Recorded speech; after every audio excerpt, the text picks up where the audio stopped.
PathMug is the intelligent tool for website lead generation. With increasing online competition, over 98% of website visitors don't convert. The ability to successfully show your value proposition and support visitors in their buying journey separates you from the competition online. PathMug qualifies and converts leads on your website by figuring out where they are in the buying journey and influencing them in key decision moments with relevant micro experiences like case studies, intro videos, and much more. Stay relevant to your visitors and increase conversions by 50%. Add PathMug to your website in seconds. Let the AI do all the work and get access to 50% more qualified leads while you keep doing marketing and sales as usual. Check us on pathmug.com. Welcome to today's episode. Let's talk about today's guest. We have Michael from Brandable, head of growth with them. How are you doing today, Michael? I'm all right, Ernesto. Thanks for having me. It's great to have you on. We were discussing a little bit about what Brandable is all about, so I want to give that to our listeners as well. So in your own words, can you tell us a little bit more? Yeah, Brandable is a software platform for operators to master unit economics on Amazon. I don't know how many of your listeners own an Amazon business, but I assume a fair number have shopped on Amazon in the last year. So it's no surprise to folks that things are getting more expensive, both for consumers and brands alike. Profitable growth on Amazon is harder than ever for independent sellers. But Amazon is still, 50 cents of every dollar that is spent online in the United States of America, and still, quite frankly, the easiest way to reach tens, if not hundreds of millions of shoppers. So what our tool does is provide a sort of all-in-one command center for Amazon sellers to streamline their operations, understand profitability, and really dig deep into the profit and loss drivers on their P&L. Okay, great to share that with us. And so that way our listeners can get a good understanding of Brandable. Then, Michael, what would you say is that key problem that you like to solve for clients? Yeah, the key problem that we solve is, Amazon's backend interface, Seller Central, is a fairly cumbersome interface to use for a lot of Amazon operators. And it's a difficult place to truly extract insights from data, specifically around profitability at the individual product level. So there are several Amazon operators, from kind of small mom and pop folks doing a few $100s a month to multi-$100 million brands that have trouble really understanding what drives profitability on a given day in the Amazon ecosystem. We provide sort of the simplest tool for knowing just that. We provide a lightning fast P&L entirely for free for operators in the Amazon community to be able to kind of dig deep on profitability at the individual SKU, custom category, and overall brand level. And for more sophisticated operators, we have a suite of paid features to help them really price their products effectively, run sophisticated coupon and deal strategies so that they can be more profitable, and ultimately so that end shoppers can get the best, sort of possible deal on Amazon from our merchants. All right, perfect, great. And so on that note, then, is there a vertical segment? Is there an ideal ICP that Brandable likes to go for? Yeah, so absolutely. So in the early days, we sort of first found product market fit with largely direct-to-consumer brands that were starting to launch on Amazon. So we looked at largely operators that had done $5 million or more a year on Shopify, and were just starting to scale their businesses on Amazon. One of the trends you've probably noticed as a shopper is a lot of your favorite brands that didn't sell on Amazon 2-3 years ago are now selling on Amazon because, you got to fish where the fish are, per se.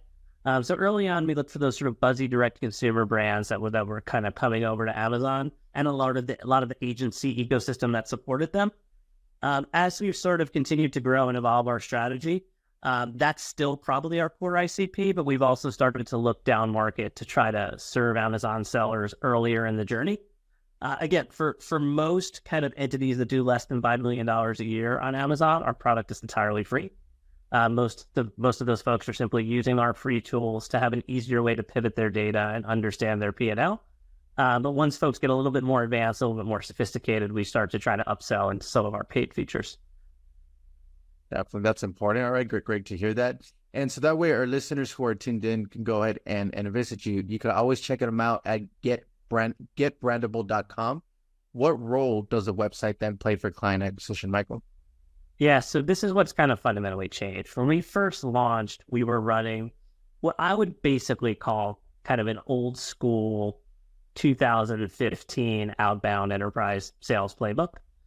So the goal of our website in those days was largely to just sort of be a storefront and tell our brand story, but everything was optimized around trying to schedule a demo, right? We were trying to get folks to, book a link with me or one of the co-founders. Our CTA buttons in the earliest days actually went straight to a Calendly. It was sort of a very outbound sales function. And it was really branding as well, right? We were a net new software platform, so we were trying to kind of tell people, what we did in market.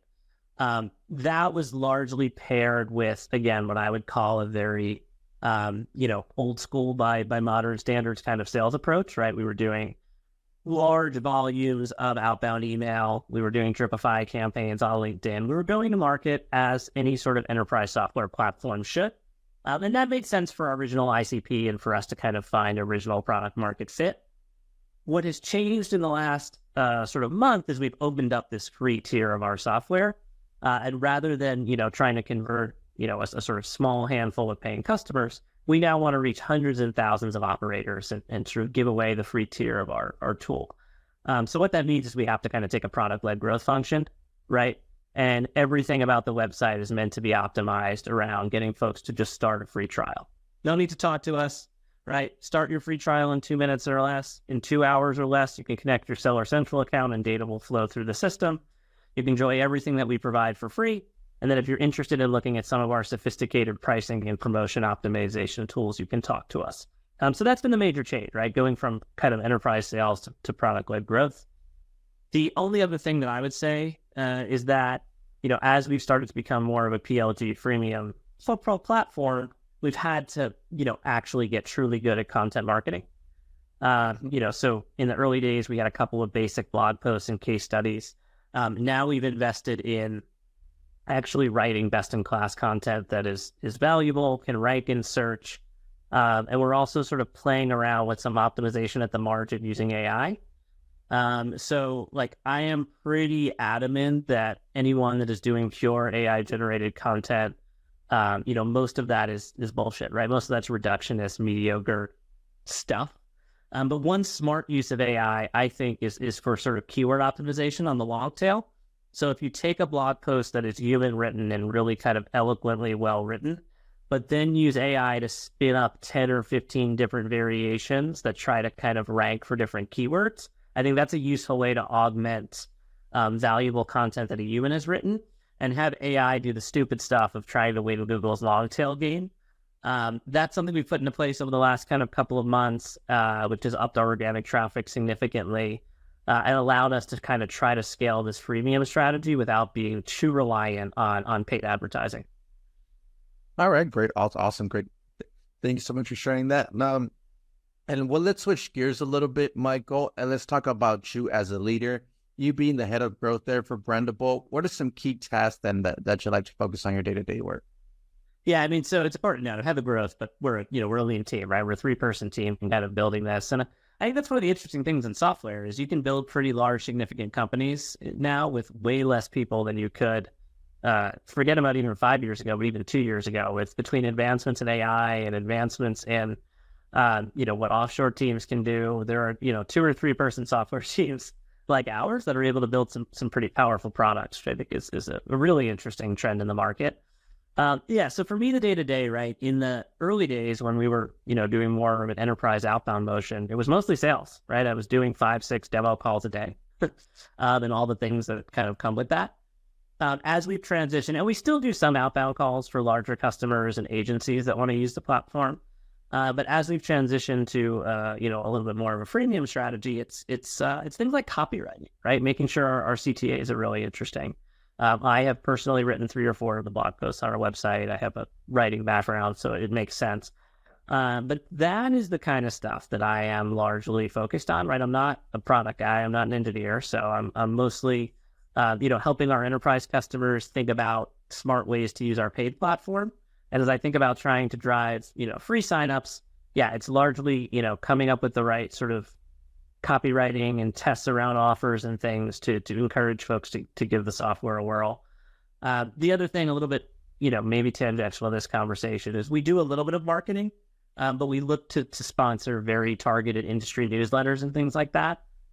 So kind of negotiating the best possible deals there, and then again, writing good copy to go into industry newsletters to actually drive conversion is something that I'm spending my time on. So it's really been a story of moving from, a sales-led kind of approach to a sort of inbound content-led approach. Definitely. All right. Awesome. Thank you so much for sharing that with us. And well, let's jump into our next section here, Michael, which is our rapid fire question rounds. Are you ready for them? Yeah, of course. Awesome. All right. First off then, Michael, what is the last book that you read? Good question. Manhunt, the search for Abraham Lincoln's killer. It's a show on Apple TV as well. Okay, interesting. All right. Great read there. Next up, that is, if there would be no boundaries in technology, what would be that one thing that you want to have fixed for your role as a marketer today? Ooh, that's a good one. I think if there were absolutely no boundaries for technology, I would like to know at an absolute certain level what is AI generated and what is not, right? I think I can get it right 95% of the time. But I would be really, really curious as, I think one of the really challenging things in marketing is AI makes too many things easy for too many people. And there are smart uses of the tool, and I think there are highly deceptive uses of the tool. I would love to know anytime that I'm being targeted, was a sort of ad or an offer created by a person or by a bot. I think it's something that I would be really, really kind of keen on. I think that would be super interesting, right? Awesome. Then next is if there's one repetitive task that you could automate, what would that be? Yeah, so I think this gets back to what I was thinking about on talking about sort of AI optimization of our blog post. To me, it's long tail SEO. Long tail SEO is make or break both for our consumer goods business that we manage on the foreign brand side and for B2B businesses like Brandable. But it's a stupid game, right? It's a really dumb use of smart people's time is trying to think about how to get a piece of content or a web page to, kind of satisfy whatever whims Google is feeling in a given week. Specifically when it comes down to really esoteric queries, right? If we're a small software company, so we're never going to win best e-commerce SaaS, but we may win best profit analytics tool for Amazon searches. But being able to actually write smart content about our platform and then have, machines optimized for the sort of long tail SEO versus having to make a real writer have to think about how to jam as many keywords in as possible, is one place that I've been really excited about technological development. I think there are some really, really smart uses of tech coming out to kind of help play this long tail SEO game. So that's one spot that, I think we're super keen on automating. The other one is it doesn't really, and again, this is less our business, but a lot of what outbound SDRs do for a living, unfortunately, I think just doesn't make a lot of sense anymore with where the industry is headed. Salespeople should be, in my opinion, sending way, way less, but way higher quality, sort of cold outreach messages. And machines should be doing the vast majority of SDR work based on, buying triggers that people show on websites and things like that. So I think that's an exciting development, right? I think 3-4 years ago, there were so many poor junior salespeople doing so much kind of monotonous, repetitive work. And I think, that job is going away. And there may be a little bit of sort of job loss and squirrel in the process, but ultimately it's better for both salespeople and prospects for, the easy automated things to be done by machines and people to actually focus on adding value when they, trying to cold call or email you. Definitely. Okay. Great. Awesome. And then lastly, Michael, is if there, you have a lot of already experience in the marketing world, but what is that one piece of advice that you would give yourself if you were to restart your journey as a marketer today? Yeah, I think it's a good question. I get really good at copywriting, I think I was a writer by trade, but not a copywriter, right? These are two different things. Get really, really good at business writing, because that will help you whether you do product marketing or content marketing or outbound sales. It doesn't really matter. Being someone who can write really pithy, smart copy, it is one thing. And I think the other thing is know when to be scrappy and know when to automate. I think, you know, a lot of people from big companies struggle in startups because they don't know how to be scrappy. But I think the sort of converse of that is true for a lot of marketers that came up in startups like I did. There's a temptation to want to do everything yourself because that's what early stage marketers have to do. But when you reach a certain scale, you know, you find yourself as a head of growth or a VP of marketing doing things that you can outsource on Upwork. Not the best use of your time, and being able to understand, you know, when you almost have to stop being scrappy as a startup person, I think is something I struggled with for a long time in my career, and even still struggle with, because I'd like to kind of be hands on keys and hacking away. And, you know, again, sometimes it's not the best use of your time to be A/B testing some tiny piece of copy as a, you know, as a leader. All right, great things, great advice there for our listeners. And well, we are coming to the end of the show here, Michael, but before we do end, I do want to give you the last word. If someone forgets everything about the interview today, what is that one thing they should remember about your company? About the company? Profitable growth on Amazon is harder than ever, and it requires an absolutely astute understanding of your P&L. We're the fastest and best tool for that. Whether you guys heard it, you can check them out at getbrandable.com. Fueling profitable growth on Amazon. Michael, thank you so much for being on with us today. To our listeners, thank you so much for tuning in. And I'm looking forward to our next episode at Path Monk Presents. Thanks a lot, Michael. Take care, man.